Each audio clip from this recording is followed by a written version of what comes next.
दत्ता, आपने नारा ही पलट दिया। देखिए अमीश जी, दूध मांगोगे तो खीर देंगे, कश्मीर मांगोगे तो चीर देंगे, पाकिस्तान के लिए लगाया जाता था नारा, आप बीजेपी के लिए लगवा रहे हैं। देखिए बात यह है ना कि हम सुधांशु जी जो हैं वो इतने सीनियर लीडर हैं, एक सांसद हैं, वो बहुत बड़े वर्बल जिम्नास्ट भी हैं। उन्होंने बहुत प्यार से ये बीएसएफ और सीमांत इलाकों में जो हमारे डिफेंस का जो वीकनेस है उसको बहुत अच्छे से उन्होंने पलट दिया। और मैं, अगर उन्होंने श्यामा प्रसाद मुखर्जी का नाम लिया है तो मैं थोड़ा उनको ये इतिहास गिना देता हूं कि श्यामा प्रसाद मुखर्जी ने हिंदू महासभा का गठन किया था, जिसके वजह से बंगाल के टुकड़े हुए थे और जिसका खिलाफत स्वयं नेताजी सुभाष चंद्र बोस जी ने किया था। तो सर एक बात बोलते हैं, इतिहास में हम नहीं जाते, आज की बात करते हैं। और आज का मुद्दा यह है कि आप लोग आज भी, तो ये इतिहास में नारा किसका था? ये इतिहास में नारा किसका था? दूध मांगोगे तो खीर देंगे, कश्मीर मांगोगे तो चीर देंगे। इतिहास का तो नारा ये था ना। प्रेजेंट में आपने बना दिया कि बंगाल मांगोगे तो चीर देंगे, वो भी देश की एक पार्टी के लिए, वो भी उस पार्टी के लिए जो केंद्र पे शासन कर रही है। अमित जी, राजनीति में जवाब दीजिए। बयान में थोड़ा, राजनीति में ऐसे बयान का थोड़ा इधर उधर तो होता रहता है। ये कौन सा थोड़ा इधर उधर राजनीति में सर? सुधांशु, थोड़ा इधर उधर हो गया, इसको ज्यादा उधर ना माना जाए। नहीं नहीं नहीं नहीं, सारा इधर का उधर, उधर का इधर हो जाए, मतलब समझ रहे हैं ना, उधर का भी इधर हो जाए मगर मेरी कुर्सी बनी रहे। लोकसभा रिजू दत्ता जी, बंगाल में हुआ। सुधांशु जी, रिजू दत्ता जी 10 सेकंड की, सुधांशु जी 10 सेकंड, फिर सारा बात में सुन लो। आपका जब बंगाल में 2019 में लोकसभा इलेक्शन हुआ था, तब ममता बनर्जी को हराने के लिए ये अकाउंटेबल फैक्ट है कि स्वयं नरेंद्र मोदी जी, अमित शाह जी और बाकी सारे नेताओं को 32 बार बंगाल आना पड़ा। अभी तो विधानसभा का इतना बड़ा इलेक्शन है, तो सोचिए कितना इलेक्ट्रीफाइंग और इमोशनल इलेक्शन है।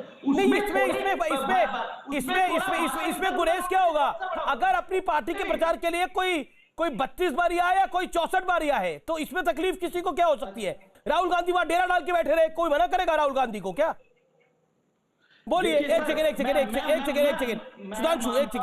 Sudhanshu ji make your point, then Khalid Abdullah and Brijesh Awasthi. देखिए, हम हर चुनाव को गंभीरता से लेते हैं। अभी हाल ही में हैदराबाद नगर निगम संपन्न हुआ, तब भी हम पे यार होता कि हमारे राष्ट्रीय अध्यक्ष समेत तमाम बड़े बड़े नेता नगर निगम के चुनाव में क्यों जा रहे हैं। हमारे लिए हर चुनाव महत्वपूर्ण है और हम हर चुनाव को अत्यंत गंभीरता से लेते हैं। और दूसरी बात, रिजू दत्ता जी, आप समझदार व्यक्ति हैं, परंतु आपने ये कहा कि श्यामा प्रसाद मुखर्जी जी ने हिंदू महासभा की स्थापना की थी। अभिनय अवस्थी जी बेहतर बताएंगे, हिंदू महासभा कब बनी? 1907 में, और श्यामा प्रसाद मुखर्जी का जन्मदिन है 1901।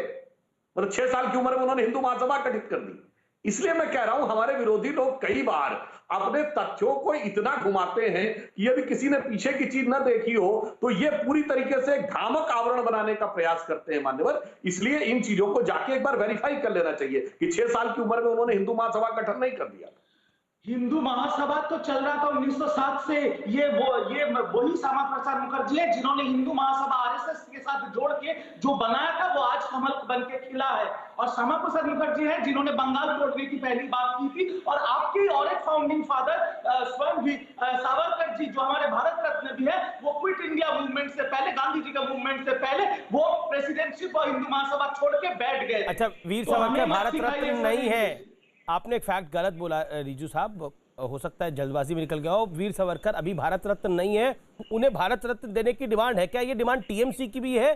तो ये बड़ी बात है, टीएमसी भी मांग कर रही है कि सावरकर साहब को भारत रत्न मिलना चाहिए। यानी आपके दिल में है कि वीर सावरकर भारत रत्न ही है, आपकी दिल की बात आ गई, लेकिन राजनीति के लिए आपको कहना पड़ता है कि सावरकर तो ऐसे ही थे।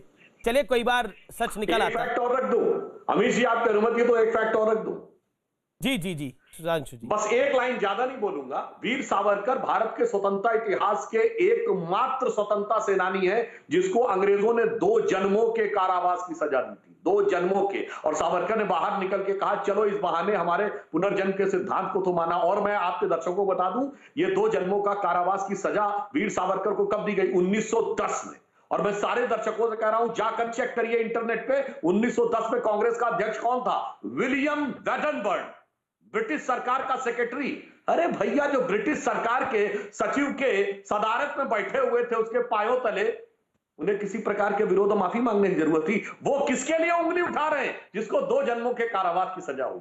इसीलिए मैं कह रहा हूं मान्यवर, बहुत गहरा आवरण इतिहास के बारे में उल्टा सीधा करके ठीक है। इधर का उधर करके रखा गया है और सब धीरे धीरे धुंध छट रही है। जैसे नेताजी के बारे में धुंध छट रही थी, वैसे ही अब अन्य चीजों के बारे में भी धुंध छट रही है। सावरकर